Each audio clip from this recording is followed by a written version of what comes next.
Ready?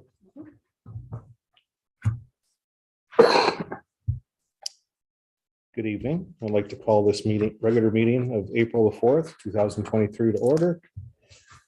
Our First Nations land acknowledgement. As we gather today, I would like to acknowledge on behalf of this committee and our community that we are meeting on the traditional territory of the Algonquin people. We would like to thank the Algonquin people and express our respect and support for their rich history. And we are extremely grateful for their many and continued displays of friendship. We also thank all the generations of people who have taken care of this land for thousands of years. Now, if you join me in a moment of silent reflection, please. Oh, I think the door might be locked or something. Sorry.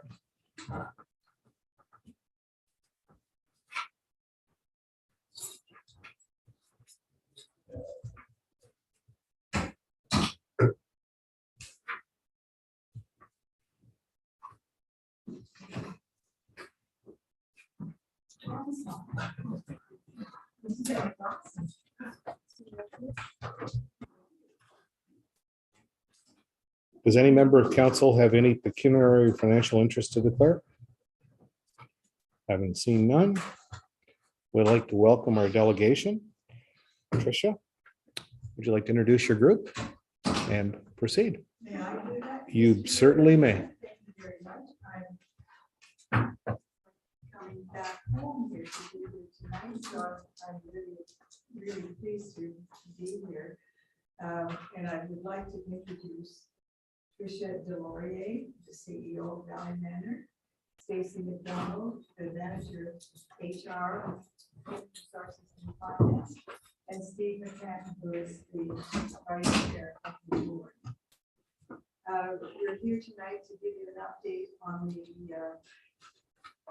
developments at the Valley Manor. I know there's been a little bit, one of our local newspapers under some red headlines, an adverse and very condescending report last week of the meeting, and I'm beginning to wonder if I was at the same meeting as the reporter, but I guess we were. So I hope you will ignore that and enjoy our presentation tonight. I think you'll find it very informative. We are busy, we are working on this, and it will happen. So I'll turn it over to Tricia and Stacey. Can you see this? Yeah, I'll probably have to come around. Our presentation will be up here, will it? Yes. Excellent. So thank you very much. I want to Kathy. move the table. Can we?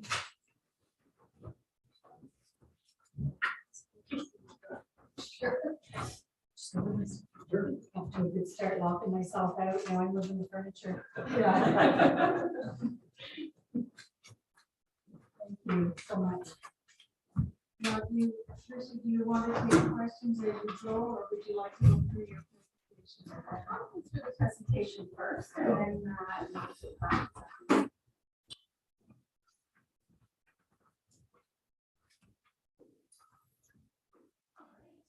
So, Tricia Delorier, and it's my absolute pleasure to present to you a little update about Valley Manor and our redevelopment journey.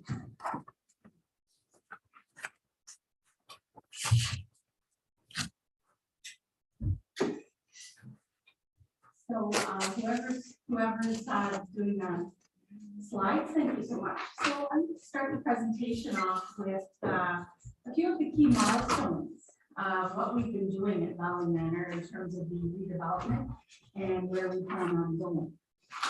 I'm not going to go through it word by word. I know we only have 15 minutes here, so I'm going to put all of the key milestones and the updates in as quick of a capture as I can, and then Stacey's going to jump in throughout the presentation as well and speak to the financial. So starting back in 2007 to 2017, the redevelopment started to come to fruition, the discussions, the progress, and 10 years prior to that, even there was a lot of feasibility happening, feasibility studies, exploration, and financial analysis, and that was before my time. And so basically between 2007 and 2017, Detailed documentation was provided upon request to the ministry, and the redevelopment journey came to fruition. So then we move along, fast forward to 2017, we decided that we were going to form a redevelopment committee. The redevelopment committee included it included our healthcare partners, it included the municipality, it included local doctors, it included community residents, families, and a lot of the frontline staff and management. We all came together and we started working on what we wanted in the community and what was needed and what was the best need. So we started to work on the preliminary financial plans, and we also based that on benchmarks while we were working with the development committee. So the board took a look at all of these plans and they approved us to move forward with the plan. We went to the ministry and requested more beds. We wanted to grow the facility as large as we possibly could to meet the area. And we were approved for 6 additional long-term care beds. Unfortunately, we wanted more. However, the community that we live in there's only so many beds in the province, and they could give us 6 extra beds. We also approached, in order for us to raise money for this project of a size of this magnitude, we had a local auxiliary. The auxiliary wasn't able, obviously they're small, to raise millions of dollars for this project. So that's when we decided to approach our foundation, St. Francis Memorial Hospital, and see if we could partner with them because they're the experts. And we also we didn't want to have donor fatigue within the community. We didn't want different facilities competing against each other for donor funds. So we decided to become partners with the foundation, and we became a 3-pronged partner, and that included the hospice. So then we became St. Francis Valley Healthcare Foundation. During that journey, the foundation had to complete a feasibility study for what the community had the capacity to raise funds for. And the feasibility study proved that we could only raise $500,000 within the community. But the foundation did a stellar job, fantastic job. It's been a lot of work for them and all of their volunteers within the community. And they came up with, we to date have raised approximately $1.2 million. So I have to commend them for all of their hard work. I have to commend the local communities around who have donated and worked so hard to see this project through, because we can really feel the support from anybody on that level. So that was a huge milestone. Moving right along, during that, we decided, as part of the development committee, we learned that there was a need to create a community healthcare hub. So the opportunity came up to purchase Sherwood Public School beside the hospital and beside the medical buildings. So we decided that we would purchase that, and we did that, and that was our goal then. From there, we decided that we were going to move over. We did a feasibility study on that, and the most economical result, rather than rebuilding it, the current Valley Manor, was to move over to Sherwood Public School site and build there in an effort to help create the healthcare village that the community wants. All while this is happening, we went through a few months of paperwork and red tape with the government to get to the point of signing the redevelopment agreement. The development agreement is something that binds you to move forward with the development project.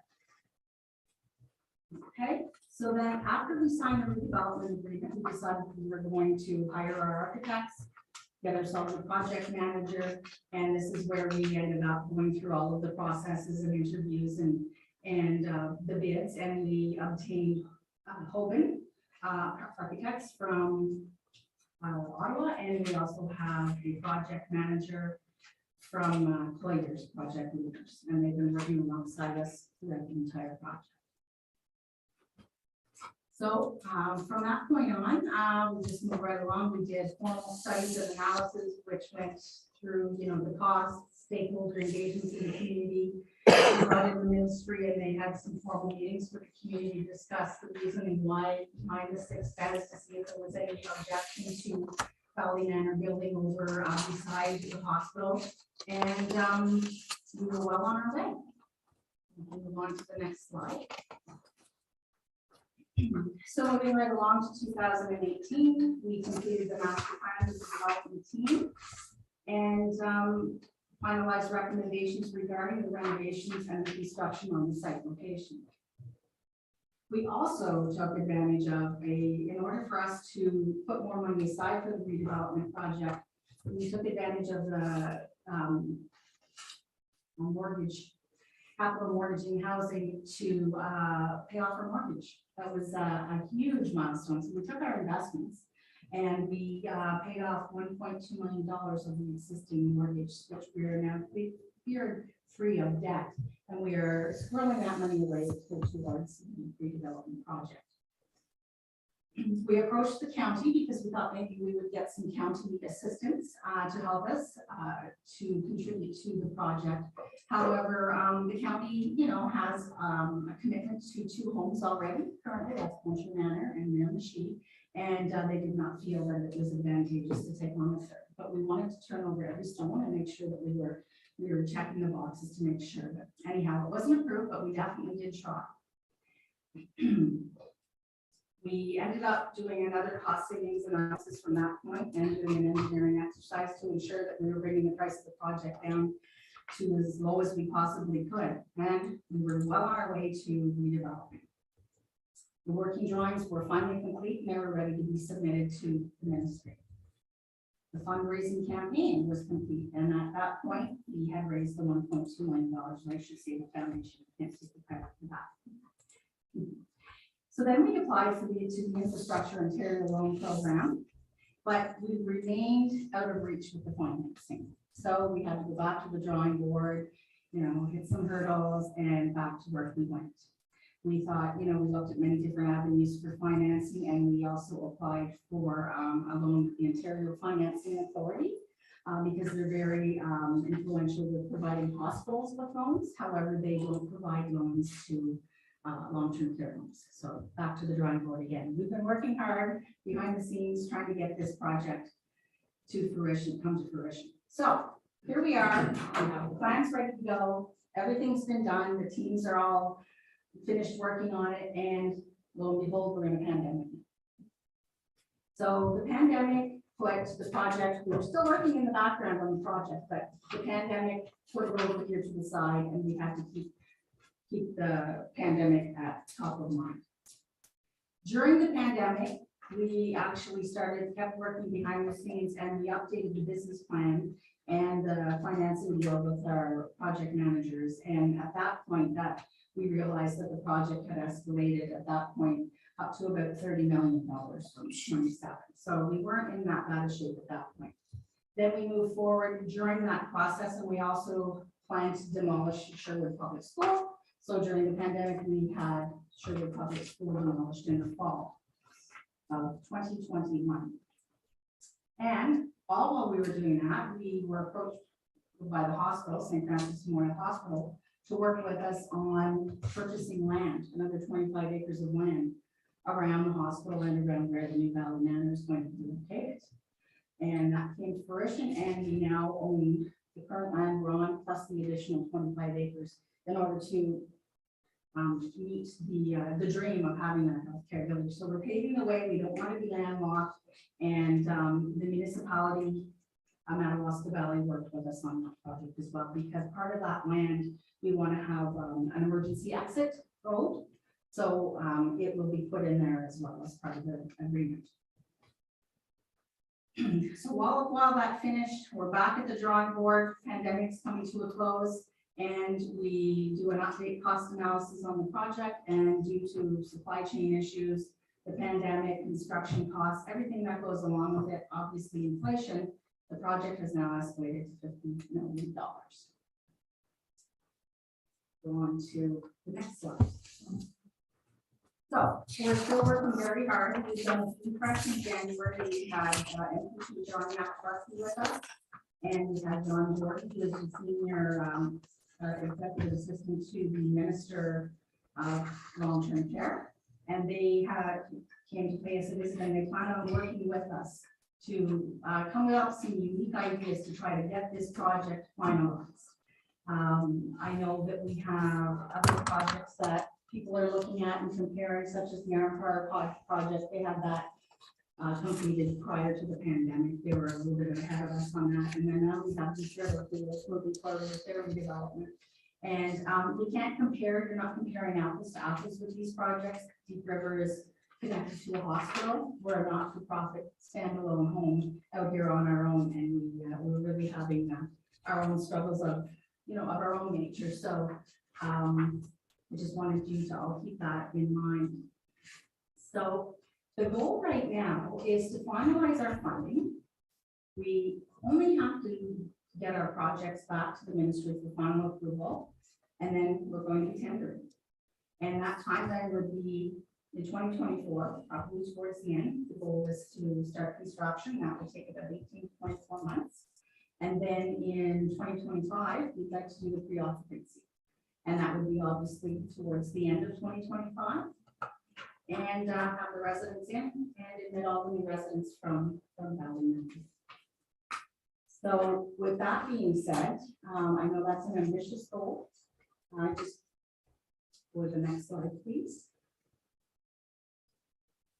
Right, that's just visual. We'll go on to the next, please. I just want to point out here, I'm not just going to be talking with I don't really point out, this is a visual of the new Valley Manor, which is what we will be submitting to the Ministry of Health for approval. That is facing the back of the parking lot at the medical building, just so you can get some perspective there. The new facility will be 96 beds, and it will be a mix of 60% basic to 40% private. Most new facilities are doing the opposite. They're doing more private rooms and less basic, but due to the catchment area here, the demographics, we would be setting ourselves up for failure because we don't have the type of residents that can afford all of the private rooms. So we wanted to set it up so that we could fill those rooms with the appropriate cost. Next slide, please. Just a couple pictures of the building. This would be our courtyard, similar to what we have currently. The people in this area are used to the stone and the wood and the country feel, and we want to make sure with our team that we're keeping that same vision with the new facility. So that would be a fenced-in courtyard, and it's all according to the act and regulations that the ministry sets out for the construction funding. We have a photo of the receiving area, and then obviously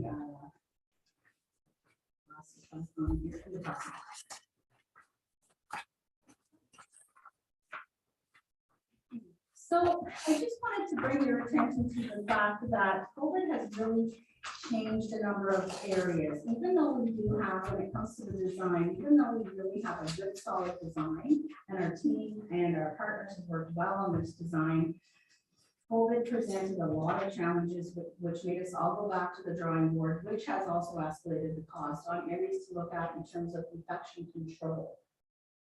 So the current plan we have right now needs to be improved just a little bit in areas like private communal spaces, the bedroom size and configuration, ensuite washrooms, vestibules, styling stations, and this is to accommodate all of the additional physical distancing that we need to prepare for if we have a pandemic again. We want to be prepared. We need to make sure that we're adding more space in the community spaces so that the residents would be able to continue to have their get-togethers, but be able to physical distance. That's been one of the challenges is right now is we weren't able to accommodate that physical distancing, so we had to keep everybody apart and shut down there. We also have to increase the screening space. We have to add that to the drawings where you have somebody available at the door and screening people coming in. In terms of our staff spaces and amenity spaces, we also have to add that. Currently, our staff room is very small. So in the new facility, we have to add more staff rooms and make them larger because the staff will need to be physically distanced to sit beside each other. So we have to go back to the drawing board on that. Laundry area, waste management rooms have to be reconfigured. And most importantly, going into the resident rooms, we need to add a storage space for all PPE. And there's an extra area as well, and it has to do with air circulation or cross-contamination. So we're working on that. We have to go back to the drawing boards, but these are just small little areas. If you could go to the next slide, please. This is the overlay of the plans that are current. And the post-COVID plans are on there. And basically, I don't know if you can see it on here, but there's little lines that we add. We have shown the current plans on at the very beginning. And then you have the post-COVID plans overlaid, and that shows the additional square footage that we have to add to the project. So that's what we're working on right now, to go back to the minister to get approval. If we don't do that, they're not going to approve it because they want to post-COVID. Okay, next slide, please. So I just want to also bring your attention to the shared opportunity with the hospital and some community partners for the reasoning behind purchasing the land. Basically, it gives us the potential to increase and expand the footprint for healthcare in the community, and everybody deserves that, and that is what the need is. We're going to have, expanded service with St. Francis Memorial Hospital, Valley Manor, maybe other healthcare partners, maybe we're looking at, maybe other physiotherapists or whatever other partner would be interested in joining along. I've already mentioned the secondary access route, which will require an additional traffic study. Increased opportunity for revenue, additional parking, leasable space. The current drawings that we have right now, there was need to have leasable space in the community. So we have left some space on the first floor where people can come in and if the library wants to go in or whatever comes to fruition with that, that will be available. The land, there'll be opportunity to relocate the heliport. I know the hospital was looking at that. And obviously this whole shared opportunity supports the government's direction for shared partnerships, collaboration, and integration of healthcare services. Next slide, please. So what is needed to get an approval? I know, there's so much talk in the community and people are all confused and what are they doing there? Are they sitting on their hands? What's going on? They're blaming it on the pandemic. I've heard it all. And we just want to, we thought this is our opportunity to communicate with all of the communities around us and all the municipalities to let them know what we've been doing, what's been done, where we're at, and what we have left to do. And all we really have left to do now is update the drawings, as I said, with the pandemic plan to get that financial gap closed, and then submit the drawings for tender. And once that's, or for approval, once that's done, we go to tender. And that will leave us with the goal of 2025, year-end 2025 to have it finished. So that concludes my component right now. I'm going to hand it over to Stacey to talk about the real meat and potatoes with the numbers in here. Stacey is our new Director of Human Resources and Finance. She joined us about a year and a half ago. She's new to the project. And so we're saying go easy on Stacey. Yeah. Thanks, Stacey. So this is a little challenging to speak to everybody and not have my back to you. So I'm gonna, sorry, Tricia, I'm gonna turn just a little bit and hopefully I'm not sitting with my back to everybody. Sorry. So this is an update from Collier's. You can see that in 21, the project was listed at almost $34.8 million.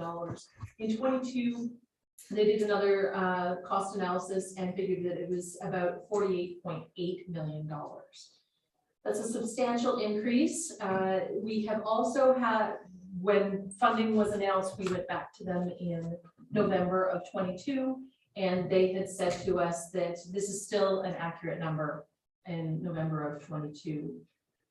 So that leaves us with a fair gap in the 21 price to the 22 price.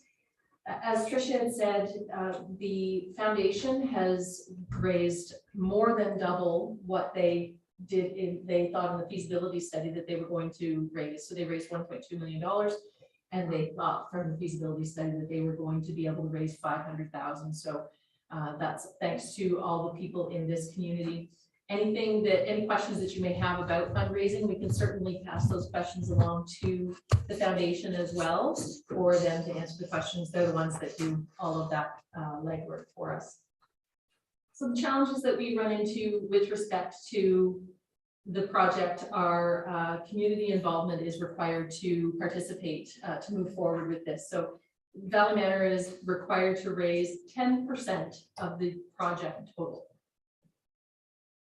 So 10%, $4.8 million we would need to raise. That creates its own challenges with not having as much commercial in the area as, say, other areas that have done the redevelopment have had. So in places like Deep River, who are also going through this process right now as we speak, they would have more corporate donors that would be in that area. Something that I don't know if Tricia had pointed out, we were so far ahead of all of this that both Deep River and Arm Prior had piggybacked off of our work that we had done from the studies in this area.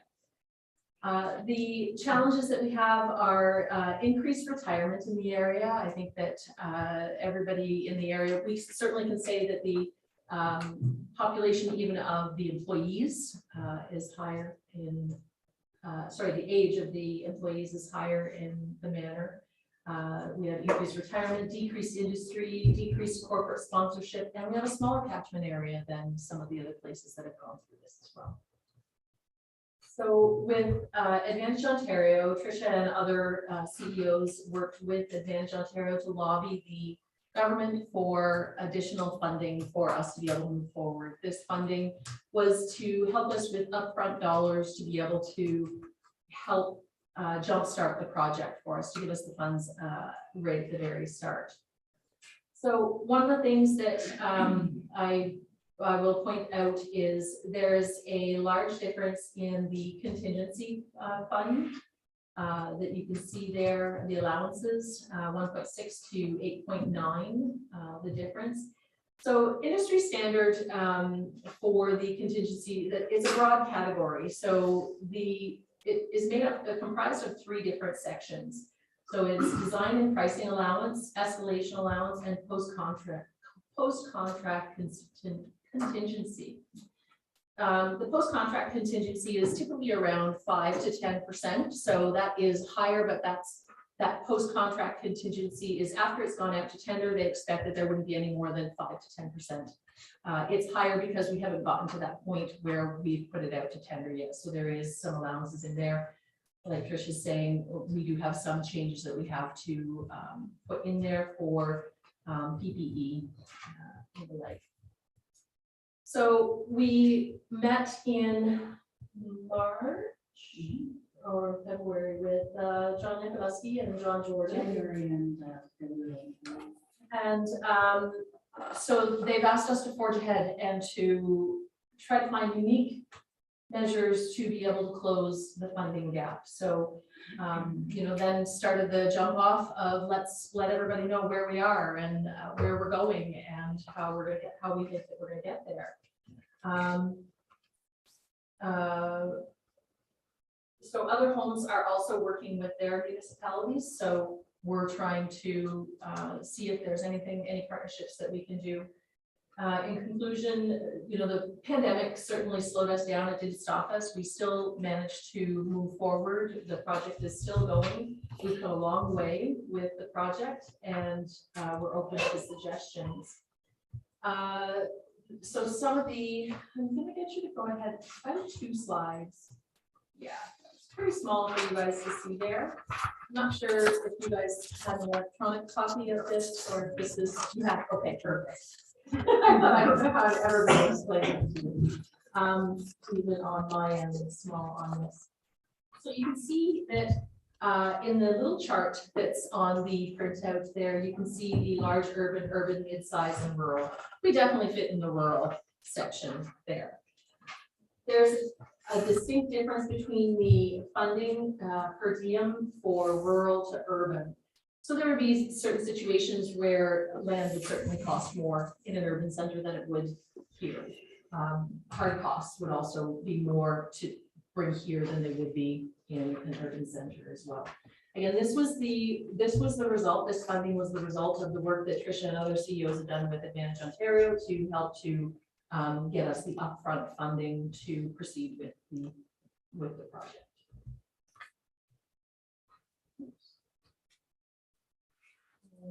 All right, so that pretty much is a quick update. We're trying to keep it as brief as possible.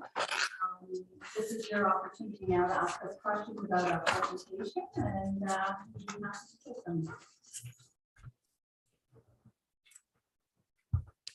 Let's start. Brian, any questions? Carl? Yeah, I have one question. What would you do with the old I-100 actually? Well, we're currently in the process of looking at a number of ideas. We did have it on in the market for sale a little while ago, and we were looking to sell it. Or it could be repurposed maybe for, we're also in the process of discussing affordable housing. Yeah, for sure. So nothing's been finalized yet, but those are a couple of very important ones. Not a question, just a comment. Just thank you guys for all your hard work. It's been a long process, I know, but it's needed, right? Definitely. We're very committed, you know, this, I'm the type of person, I start something, I have to finish it. So we've turned over every stone and we're continuing to turn over every stone, and we appreciate the positive feedback. Thank you. Maureen? Questions, but just, yeah, good work. Yeah. Bill? Just to say, you have done wonders, and I'm listening to you. It's going to be great. You're going to be great. Thank you. With all your frustrations, you've kept your chin up and you've carried on. And I really have to congratulate you and your group for everything you've done. And there's the unexpected things that have happened to you guys. Like, you can't write it in a book, like, for what's happened. And for your fortitude to keep going through this and carry on, it's amazing. And keep going, because one of us might be there someday too. So we may be applying. But thank you again, and we really appreciate it. Yeah, I'll go. One suggestion, I might bring this forward to when we're meeting with Chris and his group, and we do a newsletter, and maybe it might be informative that we can even, Chris has a copy of it there. We could put that, somehow tie it in. Chris could do an article with your guidance, and you know, we could put that to tell your story. And every mailbox in the township gets one of those. So it's not just you're coming to us, but we can share that with our group also. We can certainly send you some information, or did you want to just? We'll talk to Chris and then we'll go forward with that. Great. But yeah, thank you again. And Thank you very much for having us. I really appreciate it. And I think I have a letter. I'm not sure who the minister was, but I want to say Christian. No, that didn't be. I have a letter of approval dated December 2009 for redevelopment of Valley Manor from the Minister of Long-Term Care, Health and Long-Term. So it's been a long old haul, but I'm hoping I've reserved my room. It's the best. It all coming second. it's closest to the dining room. But thank you all for your time and your attention. Kathy, Yes, you sir. get there and I come after, I'll bring a pen and clips for you.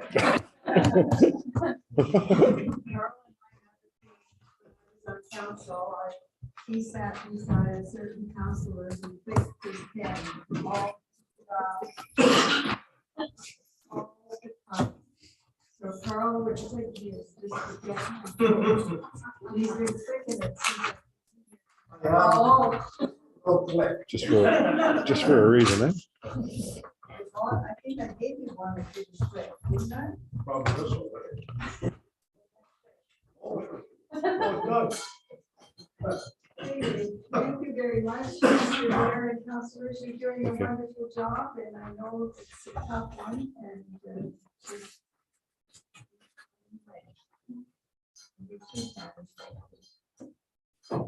Have a good night. Thank you.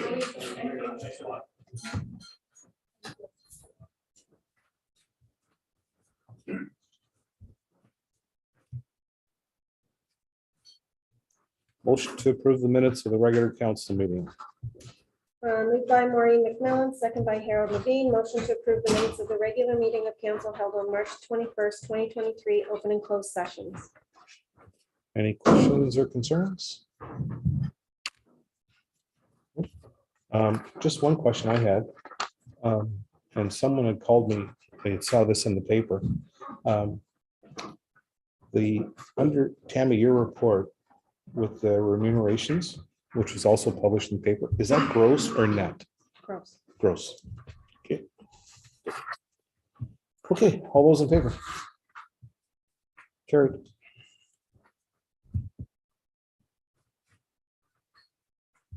Motion to approve the minutes of the committee meetings. Moved by Bill Smith, second by Brian Koski. Motion to approve the minutes of the special meeting of February the 13th, 2023, open and closed sessions. The Finance Committee meeting of March 20th, 2023, open session. The special meeting of February 28th, 2023, open and closed sessions. The Economic Development Committee meeting of February 22nd, 2023, open and closed session. And the Policies and Procedures Committee meeting of March 6th, 2023, open session. All those in, any questions, concerns? All those in favor? Carried.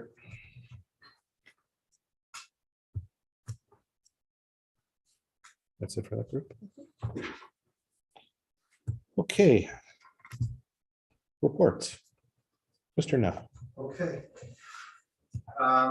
So my first one is the newsletter is out. I did have a copy, but there's a soft copy give it away. So if you don't have one, they're on the wall. There's a picture of the KHR Fire Department, and there's a couple of bridges this time. It's not really nice. Environmental Action Tour. So this is our 4th year of doing this contest. And registration is now open. We've already got some people interested in it. We're hoping to have at least as many as we did last year, if not more. So anyone listening, if you want to sign up, give me a shout. And we've been lucky enough to have Bunzo sponsor us, and so they're going to take care of the cost of the bags and gloves and sanitizer and stuff. So very kind of Peter to do that. Volunteer Appreciation Awards are April 21st at 7 p.m. At the Lions Hall, so hope to see as many people who like there. It's always a good night to celebrate our volunteers. So students, I've reached out to all the students that applied. We had 13 students, and we'll be doing interviews on April 13th for those positions. Irish Gathering, just kind of what we're up to. We're finalizing our headliners. We do have a proposal in for the beer garden, which is really good news. We're hoping to bring that next council meeting that I'm attending. We are securing our additional entertainers, planning auxiliary events, and our next meeting is now May 9th at 6:30. Economic development, we had a meeting with the farmers market, went really well. Had a preliminary meeting with Beaver Tales, which I'll be bringing a report back next time I come. I'll be looking at the stage repair for our budget for May 13th or April 13th. And a website we're going to be looking for future grant opportunities. So that's just something we're going to be working on. Loggers Festival, met with Stanley and Joanne, discuss the legacy plan, kind of figure out what we're going to do in the future for this. Working on volunteer and sponsorship lists, and Maureen very kindly is going to go out and try to get some sponsorships when she's going out to give these local businesses. So that's great. This last one here is a budget request, so I had been asked by the mayor to attend the AGM. But I didn't budget for it because there was no cost, but there's a cost this year. So I would need a budget advance request if council approves me to go to this. And it'd be April 25th for a cost of $86.45. And the last one is just a whole bunch of meetings and stuff. The only ones you really need to know what we probably don't know about are the last two, which is the OEIA conference, which is going to be gone April 16th to 19th, so won't be available. And the Algonquin History Workshop, just ahead, that is registration. So if you want to come, you would have to register. But if you do want to come, I can talk to them if they don't have the spaces and see what they can do. But I still think I didn't clarify last time that it was registration for that. That's my report.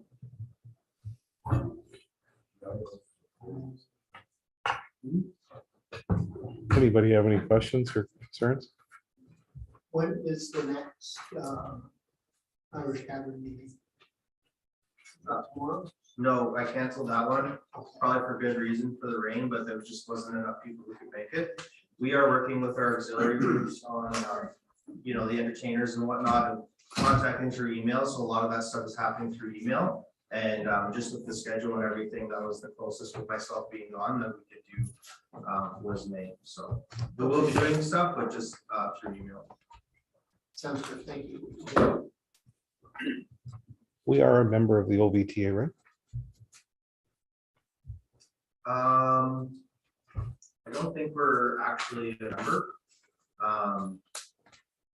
So we would have to, I guess, register for that, but I don't think you have to look at that if you have to be a member or not to attend the AGM. But they just send us the emails, so that's a good question. I just thought Tammy, are we? I assumed we were, I'm not sure. I would have to take a look. because that's a big thing to be involved with. Like, huge. Yeah, and it's just that if they never, since I've been here, they never charged. It's, but I guess they always did. It's just because I came on during the pandemic that they never had, it was all virtual. So this is the first in-person one they've had since. Do you guys remember that at all? I don't remember, I know why it's on. I know there was one in Barry's Bay. I went for that. One in Rancho. That's quite a few years ago. Can you get back to us? And Sure.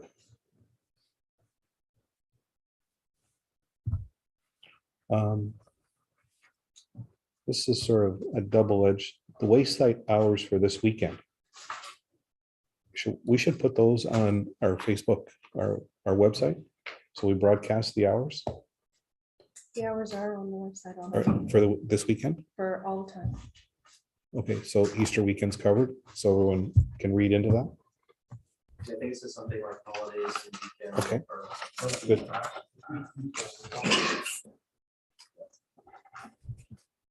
Good. Good. No other questions?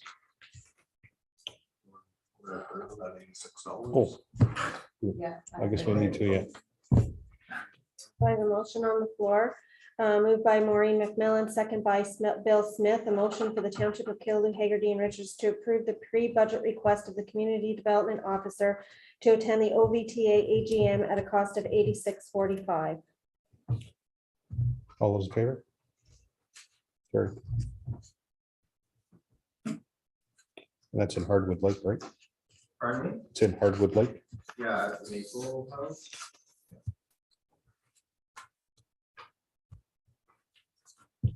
Okay, Dean. Okay, we're just doing a regular maintenance, containers and trucks.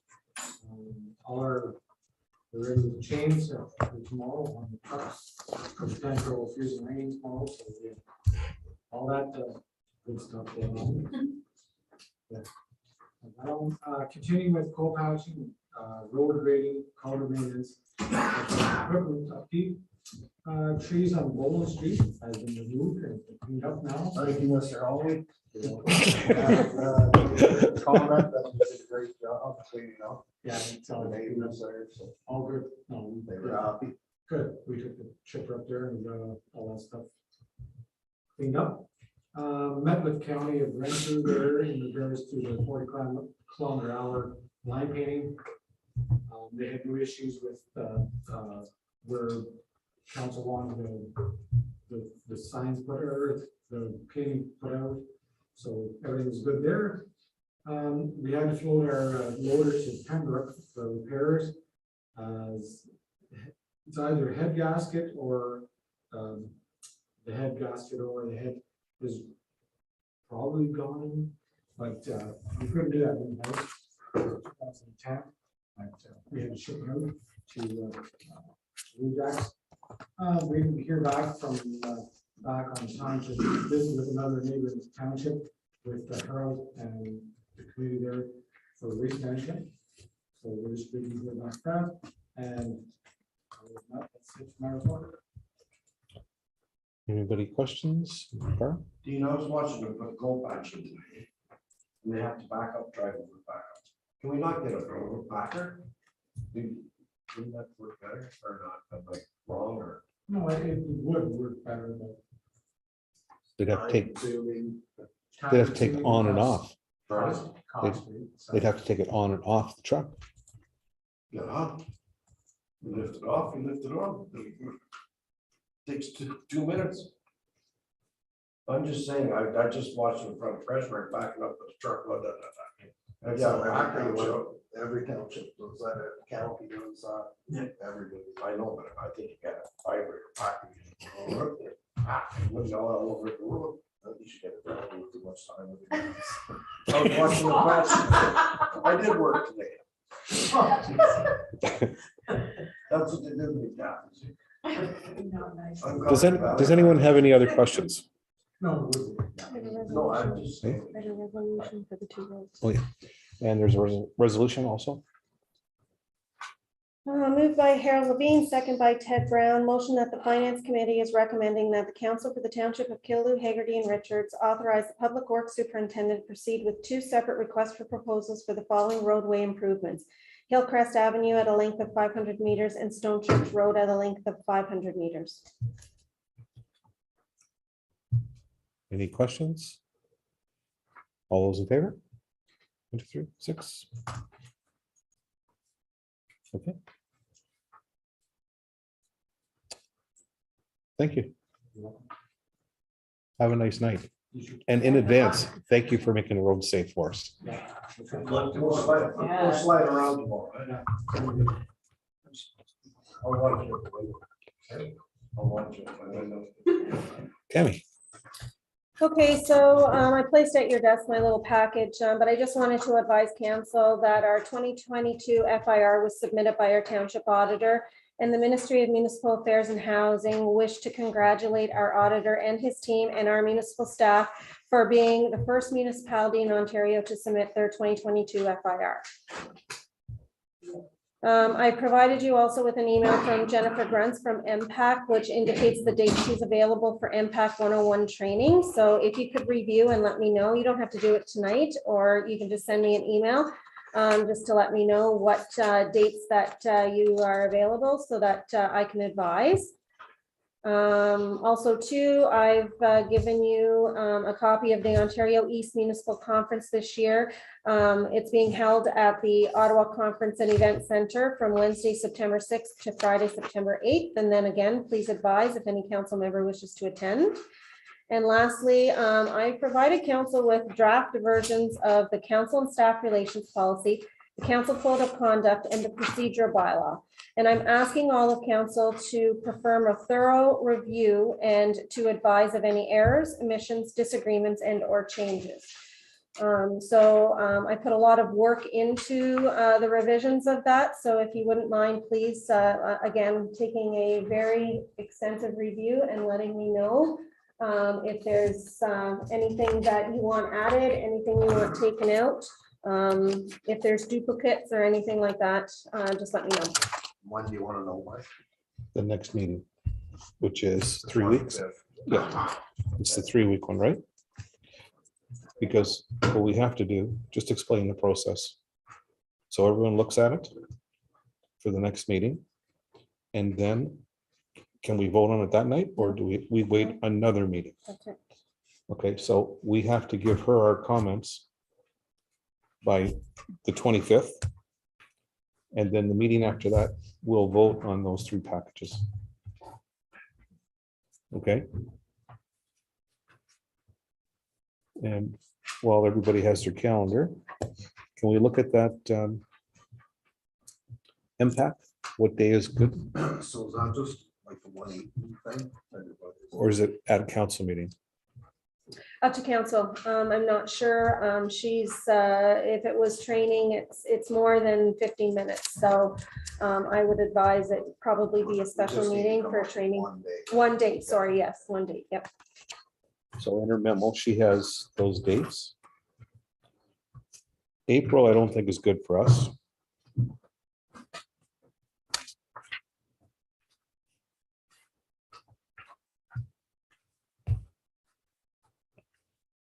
Three, four, 10.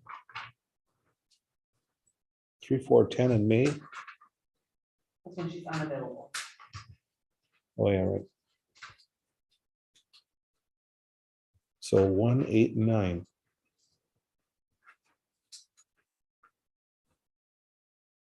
One, 8, 9, or 11. 9's no good. Irish gathering is on the 9th. 1, 8, or 11. It's not good for me. 8 or 11. We're dwindling down the days. 8 would be better. It's a Monday, 11 is a Thursday. What does everyone think about the 8th? Yeah, fine. 8 So, is good. 8 at, can we, 6:30 good? Yeah. 6:30 on the 8th, 6:30. right? Oh, 6:30 on the 8th. yeah.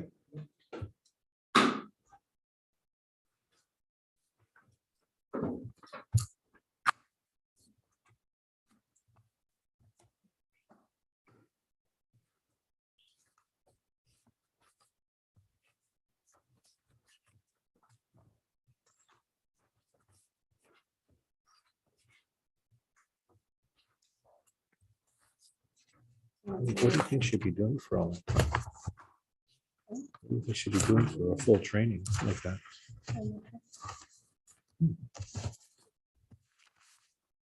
It's okay. Okay, so you're okay, that's it. Yep. Okay, correspondence.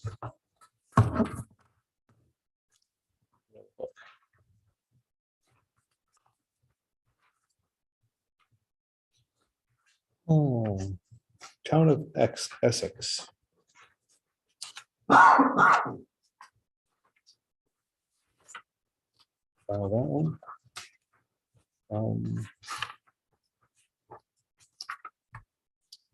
Township of Lucan. I'm sure everybody read this. Does anyone have any support behind this?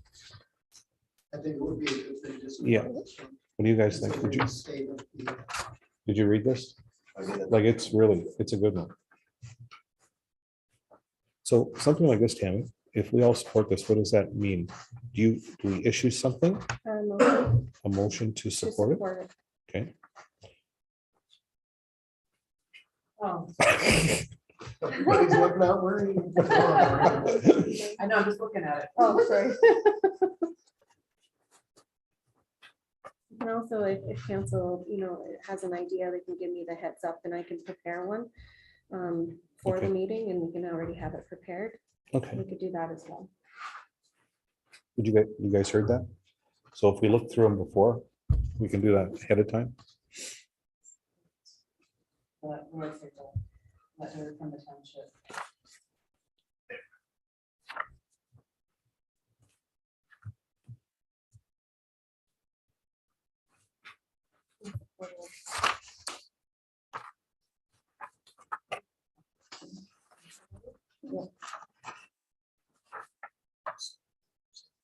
Yeah. Didn't need enough pages for it.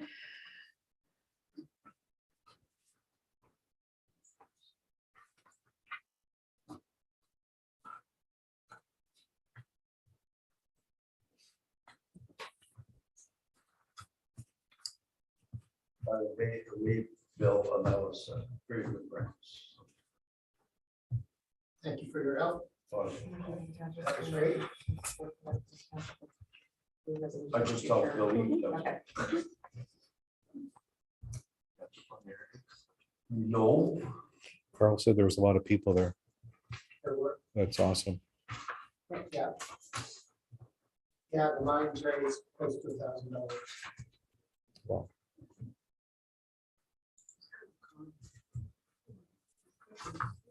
this nice lady, I walked in, she was serving coffee. I'm gonna start writing down.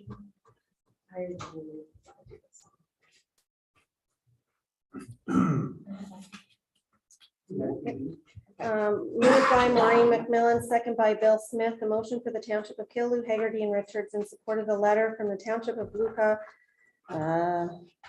The Dolph resolution for future advocacy of permanent register of electors, accuracy of permanent register of electors. All those in favor? Carried. The next one.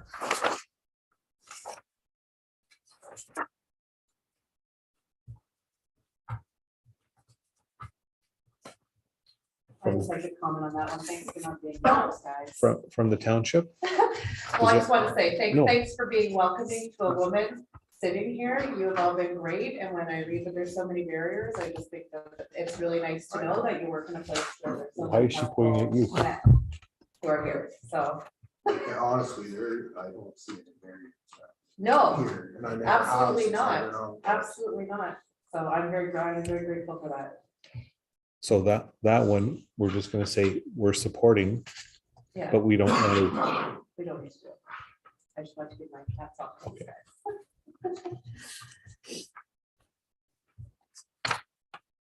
Township of Horton.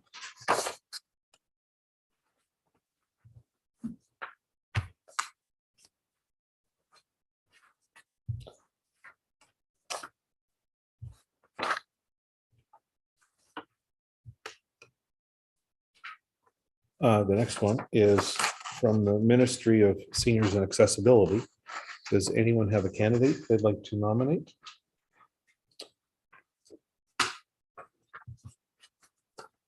We have until the 30th. Yeah, yeah. Can I just hold this a note then? Yeah. Okay. So we'd have to do that at our next meeting, which is the 25th, right?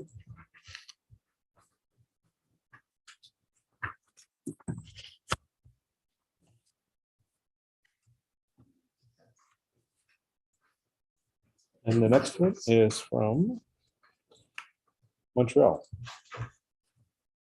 Anyone have any concerns or support or we're good?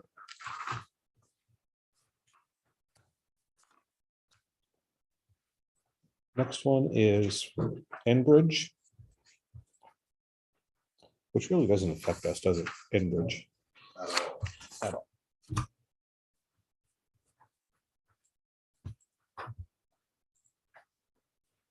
The next one is just an update from the Attorney General.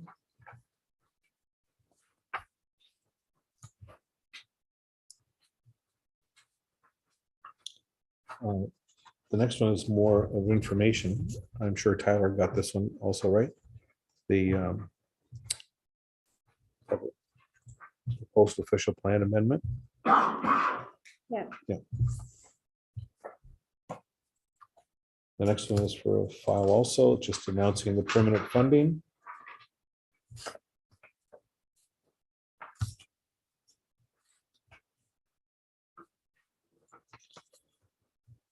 This next one, this is the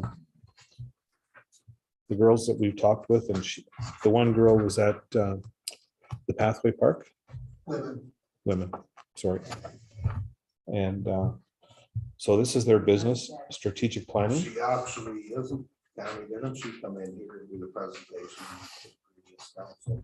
I'm not sure. I'm pretty sure she did. yeah, because she said you knew me. I think it's a little ridiculous for a strategic plan, $15,000. How much did you pay for your asset management plan?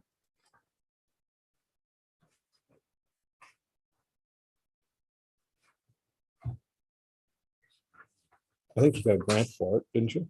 I'm not sure. I don't.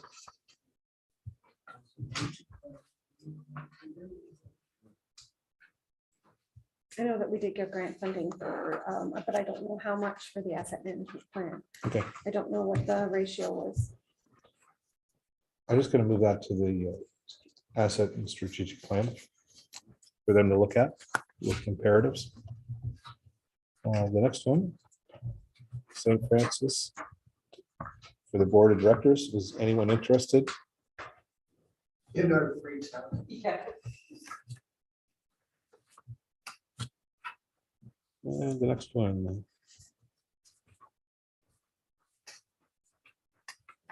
Women in politics, barriers.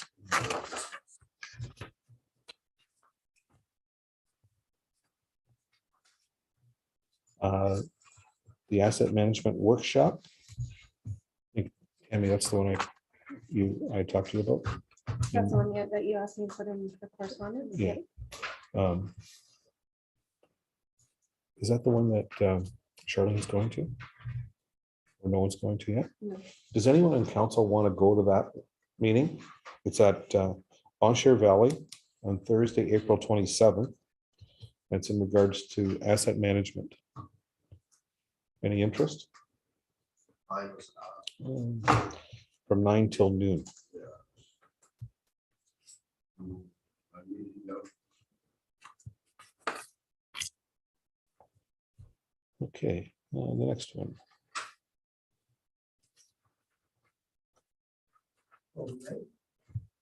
Sorry, the Golden Lake one? It's the first time I've seen this one. Or do you have a motion? I do, if council would like. for the motion on So the floor. I'm assuming that last year, previous council approved the ad. Is there still interest in doing it again this year? Okay, motion, Moved by Bill Smith, second by Maureen McMillan, whereas the corporation of the township of Kildoot, Hagerty and Richards supports the Golden Lake and Bonisher River Property Owners Association request for support and commitment for 2023 by sponsorship in the amount of $175. all those in favor? Carry.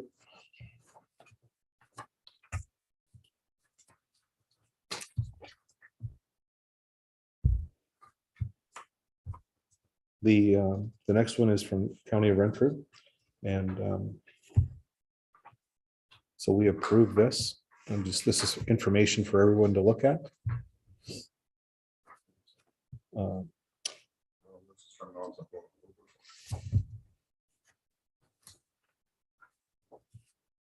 No, Oh, that's just, liberals. yeah. So there's a resolution declaring partner violence and violence against women becoming an epidemic, and there was a whole bunch of items in here that we had approved at county council, so it's, I have a motion. and I there's a motion. have a motion on the floor, moved by Bill Smith, second by Maureen McMillan, whereas the corporation of the township of Kildoot, Hagerty and Richards supports the county of Renfrew's resolution declaring intimate partner violence and violence against women an epidemic. All those in favor? Carried.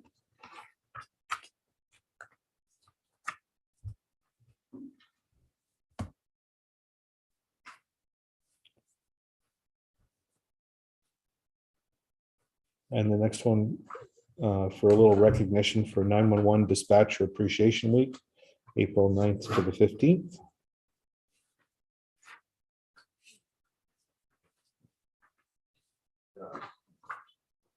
We're good. Yeah. Support, and I Support. have a resolution if council would like me to read it. Moved by Ted Brown, second by Harold Levine, whereas the corporation of the township of Kildoot, Hagerty and Richards agrees to, as part of National Public Safety Telecommunications Week, support our local 911 dispatchers through social media. All those in favor? Carried. Good. Is there any unfinished business? Haven't seen none. Any new business? Just a couple questions I have. I have a couple of questions in regards to meetings. So on our meeting schedule, our subcommittee meetings, like Irish Gathering, the loggers, should we put those on here also? I know this is sort of a policy and procedure thing, but should we recognize those? That committee meeting, like for the Irish Gathering, it's not a public meeting. I believe it's It's not a public meeting? It's a meeting of that committee. of that committee, so they can, So in previous years, has there been minutes? We had a discussion about this the other night. In previous years, was there, I think Brian, you mentioned it, there should be minutes and attendance taken on these subcommittees? Only on the Irish Gathering, I believe, that there was, and the loggers previously, but there hasn't been for quite some time.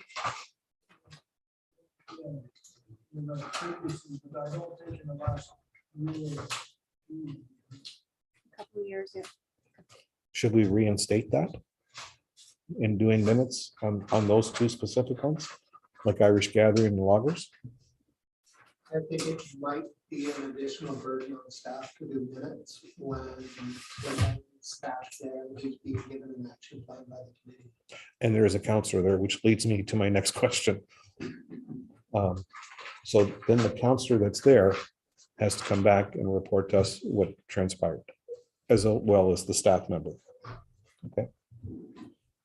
Which brings me, my next point is back to the meetings. Some people have asked me about, again, I thought we're gonna have to put this on paper because it's too confusing.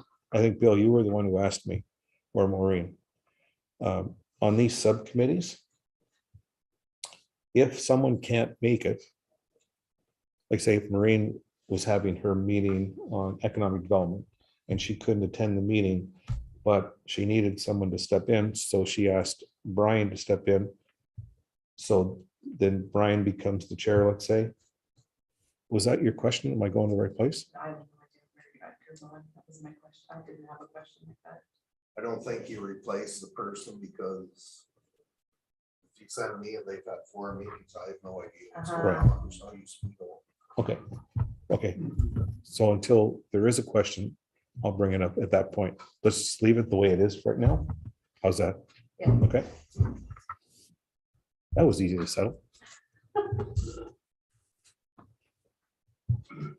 Right. I have a question under unfinished business or new business. I'm not sure which, but so I got an email. I think you got a copy of the two from J.E. Roach.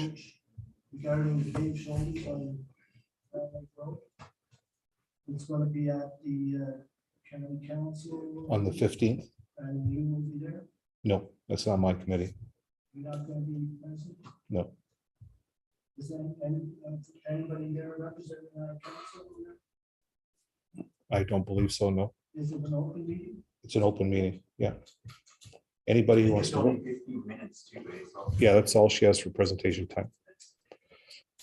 See, just like we have our committees, there's only 4, maybe 5 counselors per committee.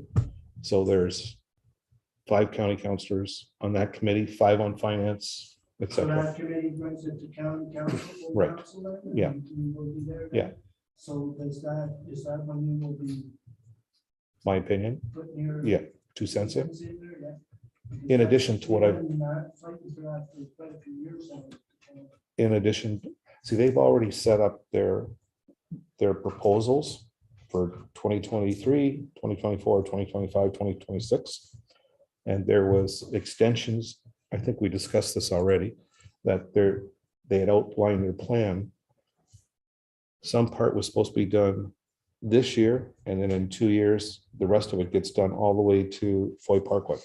Yeah, so I got a copy of that and what Right. we're doing each year, but the question is, and it's not very clear as to what they mean by hardened shoulders. Yeah, well, I think that's what she wants to know too, we're for safety of the roads. the walkers and the bikers. What I was told the last time I was brought up was that now they're paving wider, which, and I'm not sure if that's gonna take over from the actual hardening of the shoulders. So that's one thing I'm gonna be clarifying next week at county council. If you take this highway from here, they can go, they got the hard shoulder. Yeah. I thought being the cul-de-sac, they automatically do that now. The Where widening, they can.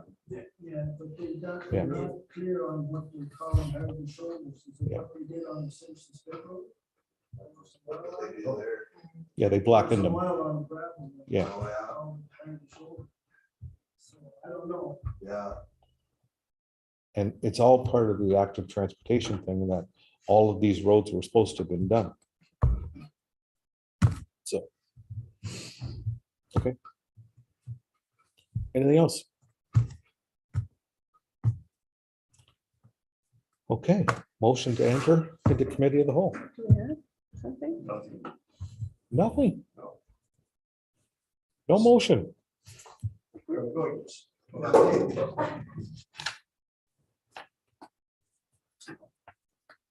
You're gonna get both started. 8:10, what the I'm heck? gonna take back two of my comments. Yeah. Okay, Or next, just slow down. motion for the confirming bylaw. Moved by Brian Pikowski, second by Ted Brown, that bylaw 13/2023 being a bylaw to confirm the proceedings of council of the township of Killaloe, Hagerty, and Richards at its regular meeting held on April 4th, 2023, be given its first, second, and third reading and finally passed this 4th day of April 2023. All those in favor? Carried. Motion to adjourn. Moved by Bill Smith, second by Maureen McMillan, motion to adjourn the regular meeting of council held on April 4th, 2023 for the township of Killaloe, Hagerty, and Richards. All those in favor? Carried. Good night. Have a delegation. Whoa. There is a God.